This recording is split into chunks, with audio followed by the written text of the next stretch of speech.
Good afternoon, everyone. Welcome to the 21st episode of Education Connection. My name is Tamisha Francis Wainwright. I'll be your host for today, and I'll be introducing our esteemed guests, my great colleagues. Lisa De Silva, who's the Education Reform lead for the unit, as well as Mrs. Kalmar Richards, who is the Commissioner of Education. I'd like to welcome the both of you. Thank you. Good afternoon, everyone. Thank you. Good afternoon. I'm happy to be here and happy Bermuda Day to those who are tuning in and hoping everybody has an awesome holiday tomorrow. Thank you so much. So let's just jump right in. I'm sure people want to hear what's going on with the education reform process. Is it possible that you can provide us with an update on where we are with this process? And either one of you can go first. Sure. I'll jump in, Commissioner Richards. So, with education reform, just as an overall general update, persons who have been following reform for the last couple of years would know that in September of 2023, the two senior schools began the first year or received their first year of cohort of students who are engaged with our signature learning program. And so the Barclay Institute has signature learning programs in health and social care or social services, and also in financial and insurance services. And Cedar Ridge Academy has signature learning programs in trades and professions and STEM. So we've had our first group of students almost come to the end of their first year in the signature learning programs, and with the help of some very important learning partners who have assisted teachers both in the classroom delivering instruction and then exposing students to real world experiences outside of the classroom. Students have been engaged in a very different learning experiences this year that other students who have come before them would not have been exposed to. And then we've also been working this year on the journey to implementation for having our first two parish primary schools, Francis Patton Primary School and Purvis Primary School, open up their first year seven for their first year seven cohort of students starting in September of 2023. And also the school transformation team at those parish primary schools have been working on the curriculum and learning experiences for their students that will be different for them come September 2023, mainly focusing on the P1s and P7s, but many of their plans have also incorporated exposing the rest of the students into the school with some of the new pedagogical teaching models, project-based learning, etc. So they've been working on that journey for the last 16 to 17 months in order to be ready for September 2023 of this year. And thank you for that information, Mr. Silva. I would like to ask you a question. You mentioned the school transformation teams, and we'll touch on that a little bit later. But Yes. in the meantime, there's something that I would like to add. If someone you mentioned how the process is going, but if someone was to show up at one of the schools involved in the process or join one of the working teams, what can they expect to see? So they would join a group of professionals that are made up of both persons from the school itself. So we have what's called co-leads, which involves the school principal, and then the assistant directors from the Department of Education who are part of the Educational Standards and Accountability Team. We shorten that called ESA. So they are the co-leads along with persons from the innovation unit who are guiding those teams through the process of transformation. And so on those teams, you will find teachers from within the school itself. You will also find teachers from other primary or middle schools in the island who are interested in being involved in school transformation and helping the system to reform the things that we're doing. So you'll find members from other schools also on that team. You'll also find members from the community or parents who are involved in the makeup of those teams. We also have education officers from the Department of Education who are specialists in subject-specific areas who are involved with those teams, as well as the early childhood education officer and members from student services. So it's a group of people that have a real 360-degree view of how education operates, but it also brings into the team elements of parents, like I said, and community members who work have worked on a weekly basis, developing plans, designing plans, having those plans vetted by the various stakeholders, whether they be students who have participated in prototyping, whether it be parents who have participated in prototyping, community members, they've been out in the community prototyping, to anyone that wants to give their feedback and input on the designs that they've created and what they would like to have for their schools are involved in that school transformation process. Thank you so much for that wealth of information. And Mrs. Richards, how do you see it from your lens as the Commissioner of Education? Because Mr. Silva mentioned how the Department of Education is actually supporting the process.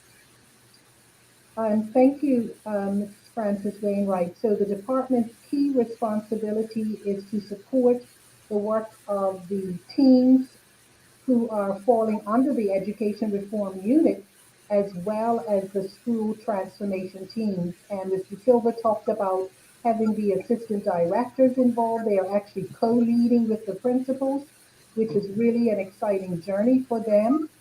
We also have officers and senior officers who are members of working groups. So they are collaborating with educators, with community members to carry out the much needed and necessary work of education reform. Oh, thank you so much. I do like that. And I will say, being a part of the process, it is really a great process that's taken place and great collaboration system wide. And that leads me to the saying we've been saying created for us by us. Can either of you elaborate on that? Well, I can start and then Mr. Silva can join in. I think it's extremely important to reinforce that the work that is being carried out, by the school transformation teams, by the working groups, involves us. It involves Bermudians. It involves educators, community members, officers. And so that work is being carried out by us, the collective us, so that what we come up with is actually designed by us for our children. So again, it's a very exciting process. Just to add to what Mrs. Richards said, it's really important and critically important that people really understand that that is the process around the whole school transformation. It's community members, stakeholders that are involved in, for example, the parish primary schools or at the senior school level, businesses that want to ensure that we are producing students ready to engage in careers in the the workplace and the future world of work for Bermuda itself. So we've used research studies that on the future world of work for Bermuda in order to guide our decision-making processes. We've looked at research and horizon scans, is what we call them, of overseas jurisdictions to look at what they're doing. But when we find something that we believe is something that could work well in Bermuda, we ensure that it is changed, amended, um, fit for the purpose that we want it for our Bermudian children. So we're not just taking something that we find in research or in the horizon scans and bringing it wholesale to implement. We're actually looking at what is the right fit for Bermuda, what parts of it we can use and what parts of it don't really fit our needs, and ensuring that we infuse what is needed for Bermuda into their processes and procedures, etc. So that's why we say it's done for us by us. We're doing the research. We're developing the designs and the plans. We're testing what we think will work for students and using those tests and designs to make our decisions. I What's think So I viable? think one of the things that I would underscore here, which I think is a major shift for the Bermuda public school system is that the students are actively involved in this process. They have a voice, they're involved in testing, they're involved in giving the feedback about, the various initiatives and programs that are being proposed so that their voice is in there and then what is being proposed can be adapted and adjusted based on what students are saying will benefit them and based on what students are saying, this is what we will need and this is what will work for us and this is what will inspire us as learners. So that piece for me is a very exciting piece, a shift to have more of the student voice in this process. Okay, so basically, to considering the holidays there, we've onionized this, or the department and the ministry collectively with the ERU have onionized this process to customize it for our students here in Bermuda based on our culture. That's lovely.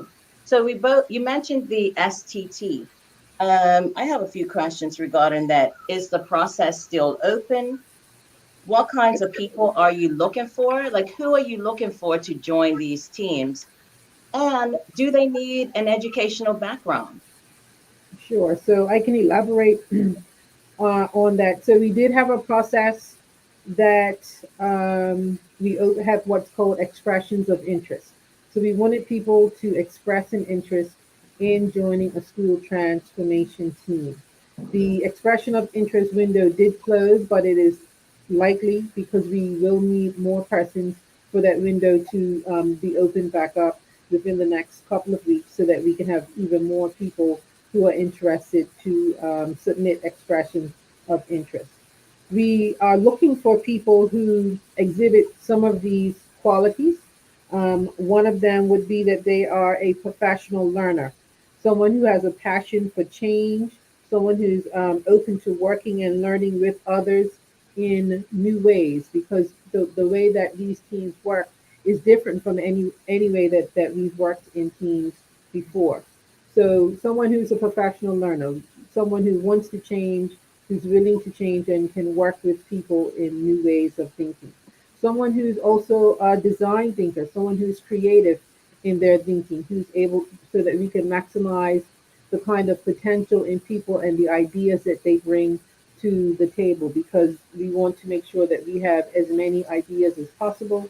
And sometimes when you're a teacher, design is not something that comes really easily for you. So we want people who are, design thinkers. We also want people who would be considered change leaders, people who are motivational, who will be able to engage and bring others along in the journey with the new ideas, and can spring people to action just by the energy that they bring to the table and to the process.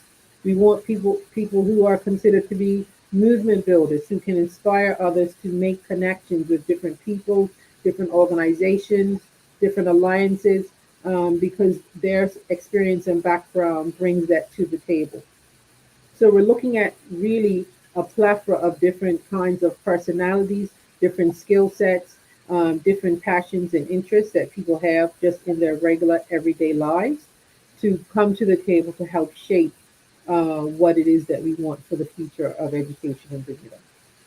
And I think one of the phrases we often use is that education is everybody's business. And so I just want to encourage those who are listening to consider, joining, becoming a part of the movement, a part of the school transformation teams, to also go and share with others about school transformation teams, to challenge them, invite them to consider expressing an interest and to join a school transformation team.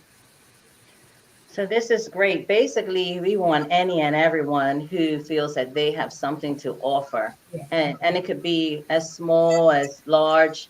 We understand commitments that have to, and work commitments and things like that. But we're open, the department, the ministry is open to everyone. That is awesome. So this leads me to my next question. There were a series of community meetings that took place with parents and educators back in April.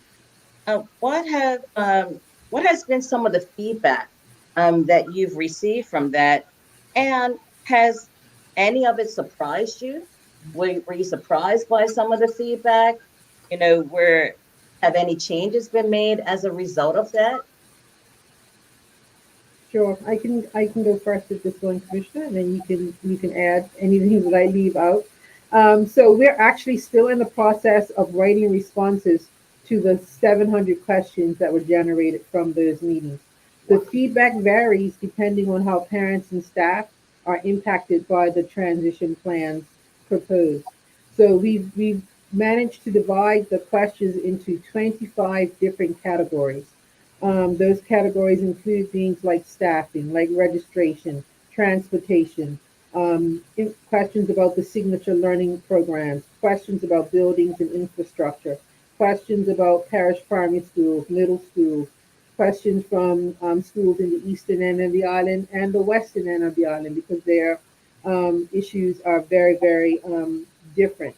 Questions about funding and budgeting, after school support, etc. So, like I said, a wide range of categories. We've divided those questions into. We are in the process of writing responses to every single one of those questions, and we hope to be finished within the next week to 2 weeks of doing that. But overall, the feedback is that people need and want more information. They would like their questions answered. Some of them, the feedback is that they want us to pause. Others want to know how soon their children will be able to benefit from some of the proposed changes. Others are just not ready for any changes at all. And there are people that still need to be convinced that the changes that are being proposed are what's right for our children and our schools. So it's been a wide range of information and feedback that we've received. I would say I was probably most surprised by the number of people that generally have no idea about what we're actually doing or what's actually happening.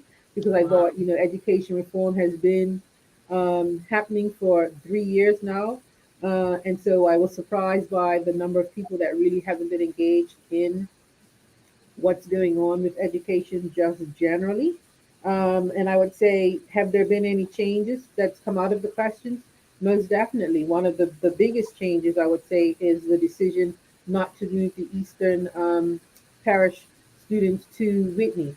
And so, I've started initial discussions on behalf of the governance committee in collaboration with the Department of Education with the principals of those schools to develop and devise some alternative options that we can look at. And so, yes, there definitely will be and have been changes that have come out of some of the feedback that we've received.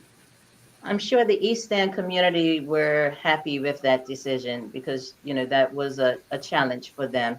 And Mrs. Richards, do you have something to add to that? I just wanted to add that the number of questions and comments that came in, I think it's quite encouraging. From my perspective, it really indicates that there is a keen desire to want to know more and about those critical areas that Mr. Silva mentioned. And again, from a range of stakeholders, but I guess the bottom line is uh, the interest is in knowing that what we are doing is going to benefit children. How are teachers going to be upskilled? Questions around the curriculum and what that means, questions around the learning experiences. So, and I'm really excited that there's a collective effort on our end to respond to those questions and to have the responses posted so that the community will know that what they submitted was seriously considered and that we value their input. And this is great. Thank you. So, for those of you that are just joining us, I would like you to submit, if you can, your three key points that the community should know about education, and we will ensure to try and answer those before we finish. I wanted to pose that question out to our viewing audience so that they can get involved in this match. So this question is actually for Mrs. Richards. The Department of Education has committed to being a key support to parents and staff throughout the education reform process. Can you explain to us how this is happening and what does that support look like? Absolutely, and thank you so much for the opportunity to share. So, as you stated, our role is one of supporting schools as they prepare for the changes associated with education reform. We have made a commitment to schools that we will be collaborative, that we will be consultative with them, transparent, that we want to be as comprehensive as possible as we address any matters and factors that are associated with any changes and transition. And we want to be inclusive, ensuring that we involve all who are going to be impacted. And there are a number of areas for which we are providing support. I'll just mention them and then I'll just sort of come back and make a few comments. uh, Staffing, so ensuring that we help staff to, lay the runway to help staff transition to other schools on the island, certainly helping with students to transition and particularly paying attention to students who have IEPs, our most vulnerable students. We will support in any way that we can with addressing the social emotional needs of adults as well as students. Communication is another area of support, as well as transportation, linking with parents around uniforms, registration, and then, of course, resources and materials. As it relates to staffing, our role has been to ensure that as we work with staff, we give them a voice. We make sure that we, endeavor to see things from their perspective and to be very sensitive to the fact that they are going through this change and this transition. And so there have been large group meetings with staff of the schools that are going to close, but also one-on-one meetings to give staff individual attention and to build a profile so that we can do our best in matching qualifications, experiences, and skills with the positions that are available in the system for September of 2023. And meetings are being held between principals where students are going to be transferring to their respective schools. And again, specific attention to or additional attention to students who are on individual education plans, students who require special needs to help with the transition. And I do believe the schools are arranging for students to actually spend some time at their new schools before the end of this school year. So I'm really excited that they'll have the opportunity to do that. With change, of course, we have to factor in the social and emotional needs of our staff and students. And so counselors will play a vital role in Mhm. providing activities and support for children at the respective schools that can be small group, large group, school-wide, and of course, individual, those one-on-one for students who require that. And with the staff, there are opportunities for staff to certainly have their needs addressed through EAP on a one-on-one basis, but the department has also supported, and will support and continue to support if there's a need for full staff sessions with the employee assistance program. Um, we have senior leaders who have been liaising with the Department of Transport around transportation because with the closing of schools, there'll be a shift in the numbers of enrollment at respective schools, and we want to make sure that those transportation needs are met. So ongoing discussion with Department of Transportation to work to ensure that adequate transport is in place to ensure the safe delivery to and from school for our children. As it relates to uniforms, we recognize that there will be an expense, and the ministry is providing parents with vouchers, uniform vouchers valued at $150 to provide some support to parents as they look to buy the main uniform item. Uh, we have, for parents who were registering students into P1, those parents, if they determined that they wanted to consider other options at parish primary schools, they could certainly do so. So that provision was in place for them. And then the comms piece, the communication piece is a critical piece. Principals have implementation teams that are working to help with, execute these transition activities. And of course, where we can, the department is assisting with communication.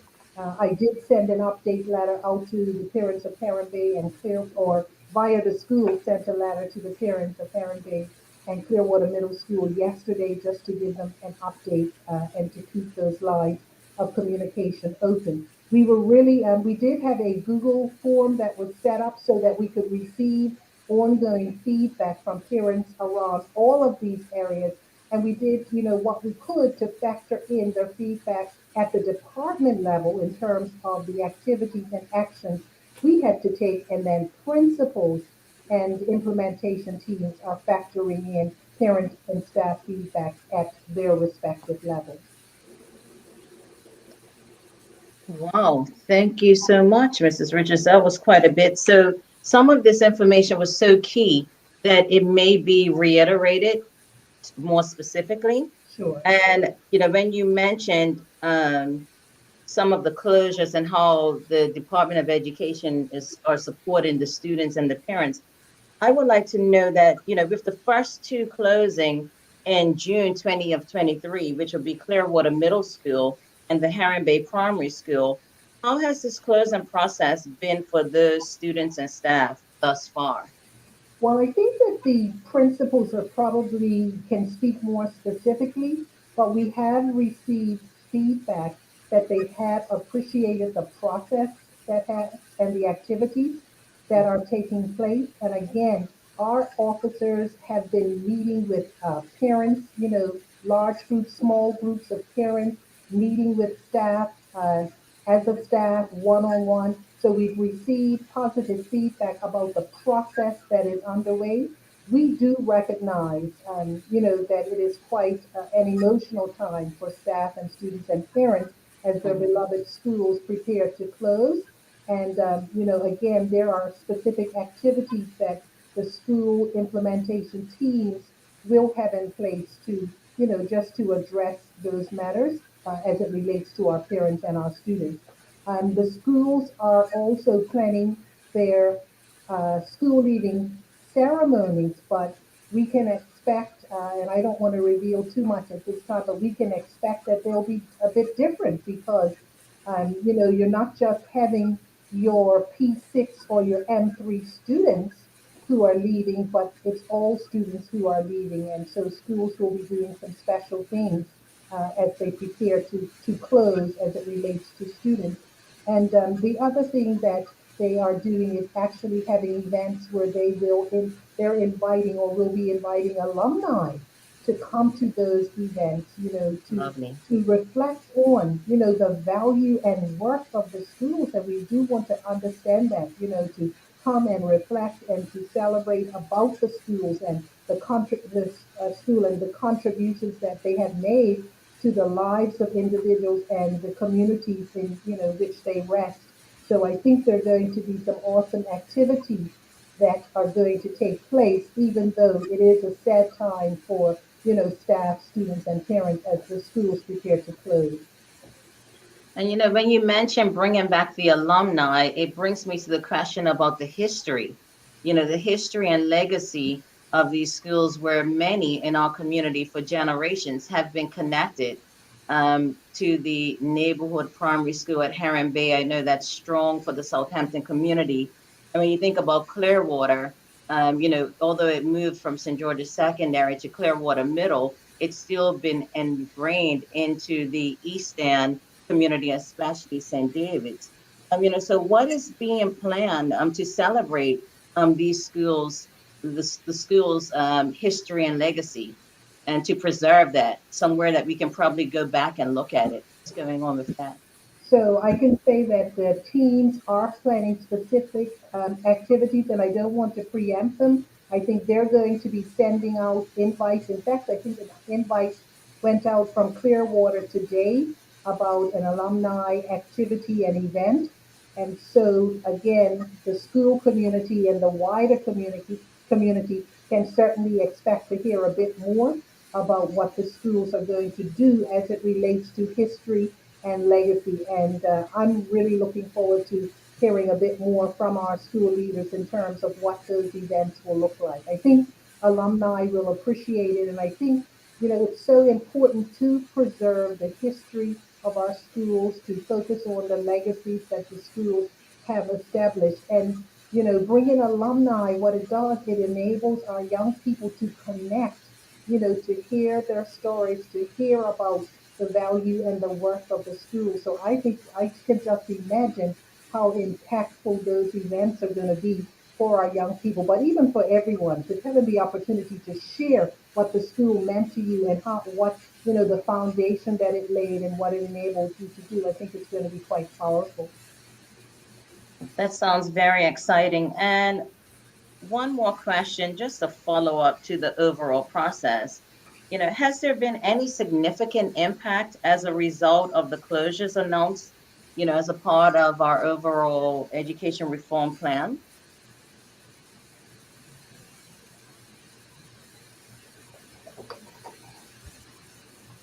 Sorry, is that a question for me or for the I commissioner? think Either one of you can join. The idea behind it is that, you froze for a bit on my end. I'm sorry. Can you just, uh, yeah. pardon me, I'll repeat that question. Has there been any significant impact as a result of the closures announced as part of the overall plan? Or do you see this as the gradual process that we're going through? Because to me, it's really all significant. Um, the whole education reform is very significant. But has there been any major impact, or do you see this as a process that is going according to plan, flowing, meeting the needs of students, the community, X, Y, all of that? I mean, I think I can share from our perspective, and again, we're operational and our role is one of support. And I think, our community, our school community, the wider community, we're waiting to get a sense of what the timeline could potentially be. And I think each individual at this time is looking at where they are just based on feedback. They're reflecting on, I'm at this school and, the timeline is potentially indicating that this school is, it's slated to close that, for me, that means in a couple of years, then I'm at a school that is going to close. What does that mean, for me, and what does that mean for us? So I think the sharing of the timeline um, has met the need for additional information around the when, but I think it is really causing individuals to examine their current situations, look at where they are, where they want to be, where they want to go. And so, our role particularly will be focusing on staffing because with the closures, our responsibility is to look at, the transition and the placement of staff. And we want to ensure that we're always getting the voice in, getting the feedback in. And so I'll loop back just to all of the questions that came in. And as Mr. Silva stated, they've been categorized and coded, and there is a section on staffing or, job security. And so I think that's going to be foremost with many people, particularly those at schools that are slated to close. Thank you so much for that information, Mrs. Richards. So I would like to ask just a follow-up question to that. You mentioned that staff and students, especially staff, where they'll be reallocated and and where they the opportunities that will be available for them. Have all staff and students been placed in new schools for September? So the students have been placed. So the students from Heron Bay and from Clearwater have been placed, and our deadline for finalizing staffing transfers is next week. But our team has been working diligently, and so I actually have letters here on my desk. So we are in the process of finalizing the staffing for staff from Heron Bay and Clearwater. And I just want to reiterate again that they have been involved in the process. They've had an opportunity to share their aspirations, their interests. They were provided the data with the vacancies in the system. And our goal has been to consider all persons with the data and to the best of our ability to match up our staff with appropriate placement. And so we mentioned about any impact, about the closures and how it's impacted the school system. I'll be more specific with that in regards to the registration process. Has there been any significant impact regarding as a result of the closures connected to the overall registration process?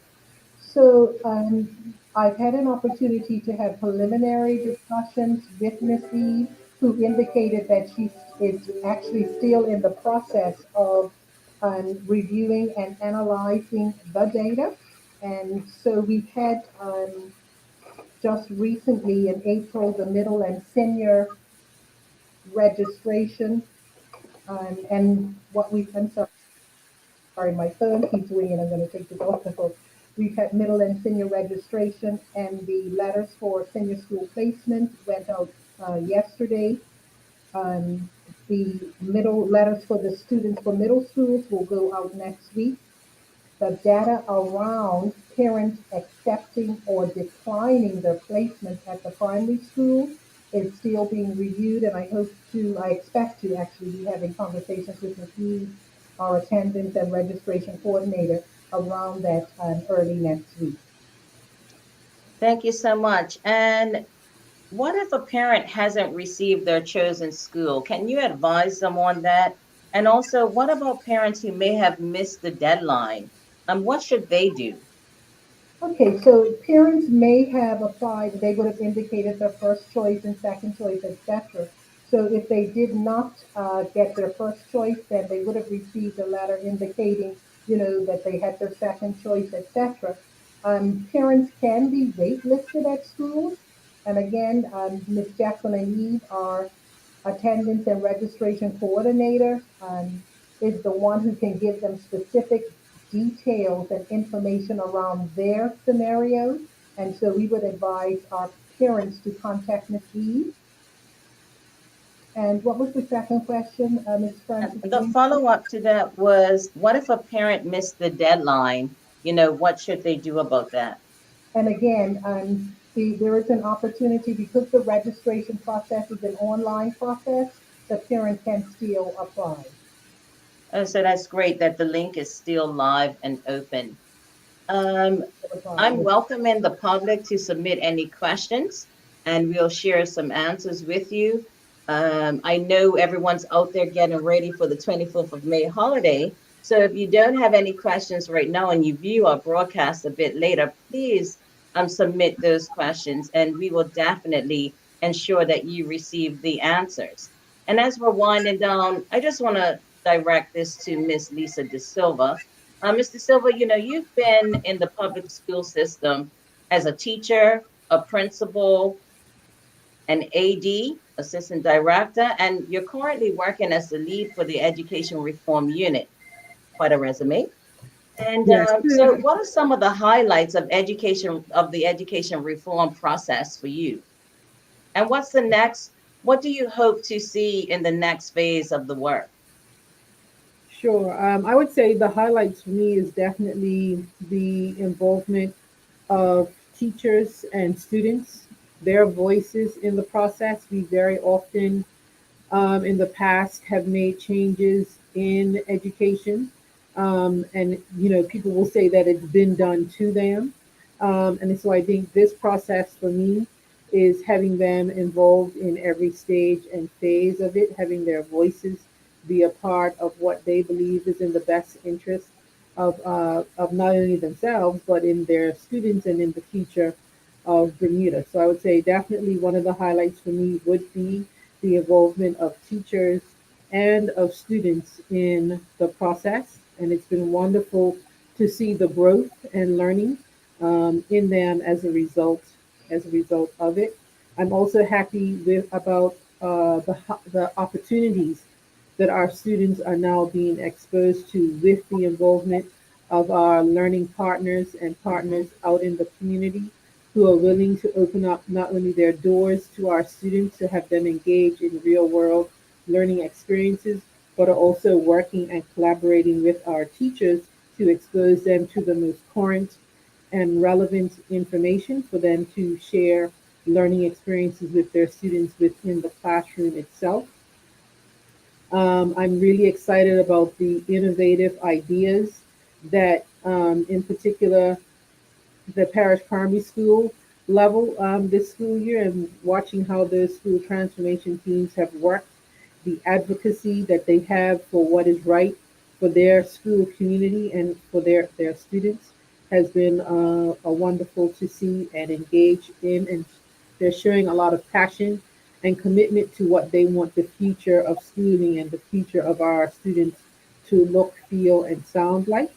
And so I think it's been wonderful also to work alongside the innovation unit and the wealth of knowledge and experience that they've brought to the table, the doors that they've opened up, but the information that they've exposed us to. Because, as you know, Bermuda is a very small island, very isolated.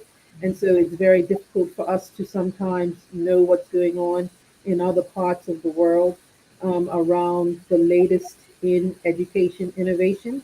And so they've brought that aspect to the table for us and really exposed our leaders and our teachers to what their experiences have been in other countries and helping us to shape what it is that we want for the future of Bermuda. I would say what I hope for the next phase of the work is for even more people, more Bermudians in the community to be involved in the process, to come on board and help us shape what we want the future of education to look like. I know that we have a lot of critics about what is going on, but the more people that we can have around the table helping us to shape what it is that we want for the future, the better our future looks. It's really, really important that people understand that we cannot afford not to do this for our children and for our future. It's critical in order to have a society and an economy that can sustain the kind of lifestyles that we want for not only for ourselves but for future generations. Thank you so much for that. It is awesome. And I too would like to thank our learning partners who have signed up with their memorandum of understanding, a commitment over a period of time up to 4 years, and also for the passion from our parish primary school colleagues. Mrs. Richards, you've been in the Bermuda public school system also as a teacher, a principal, and now currently working and serving us as the Commissioner of Education.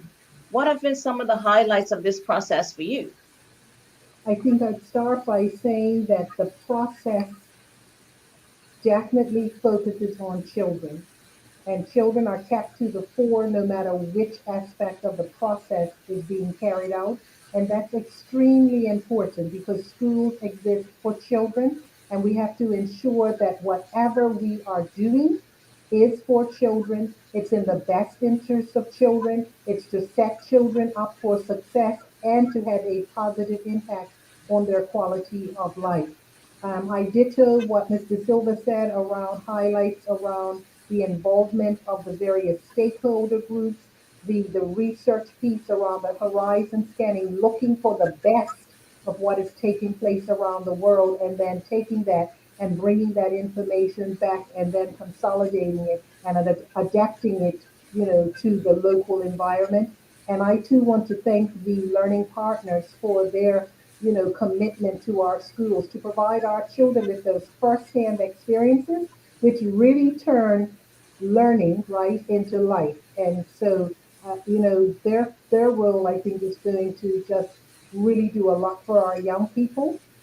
But I want to underscore that what I really appreciate about the co-design or the school transformation process itself is that it promotes a significant amount of development, growth, and learning in those who are involved. And that in itself is tremendously rewarding for those who are on the working groups, for those who are on the school transformation teams, so that as they engage in the work, their knowledge and their skills, their even, I'm going to say, their mindsets and attitudes are shifting Yes. and changing and deepening, as they engage in the process. I'm really excited about the innovation piece in terms of what our schools are coming up with, the types of programs and initiatives. I'm excited for what this means for children. And Yes. my greatest hope in terms of what's coming out of this is that we will see the types of results that we want to see. We're not satisfied with just having a small portion or small percentage of our children excelling and, meeting their aspirations and achieving their dreams. We want that for all young people. So that's my greatest hope coming out of the process. And as Mr. Silver said, in terms of next steps, we want more persons, more stakeholders involved and engaging as schools work to transform. Thank you so much for that. And I would like to underscore the opportunity to join the growth and that our colleagues have experienced as a result of participating in the education reform process, being on working teams. It has been amazing. And, some of them have likened it to being in a hands-on master's degree program. And that's not to deter our community from joining. We're actually learning from community members. So it's a real world experience process for some of our colleagues. So this is amazing. I would like to take this opportunity to thank the both of you for sharing your information, for your time, sharing your knowledge, and some insight to your personal views on how this process is taking place and how it will benefit our students. Mrs. Richards, you mentioned that you highlighted the students and how it's for them. And, a lot of this information is student led. So I want to thank you for your time once again and wish you both and the Bermudian public that's viewing an awesome holiday. We would like to continue receiving feedback from the community, and you can email us at schoolredesign@moed, moed.bm. We also would like you to stay connected and sign up for our Learning First newsletter at www.learningfirstbda.com.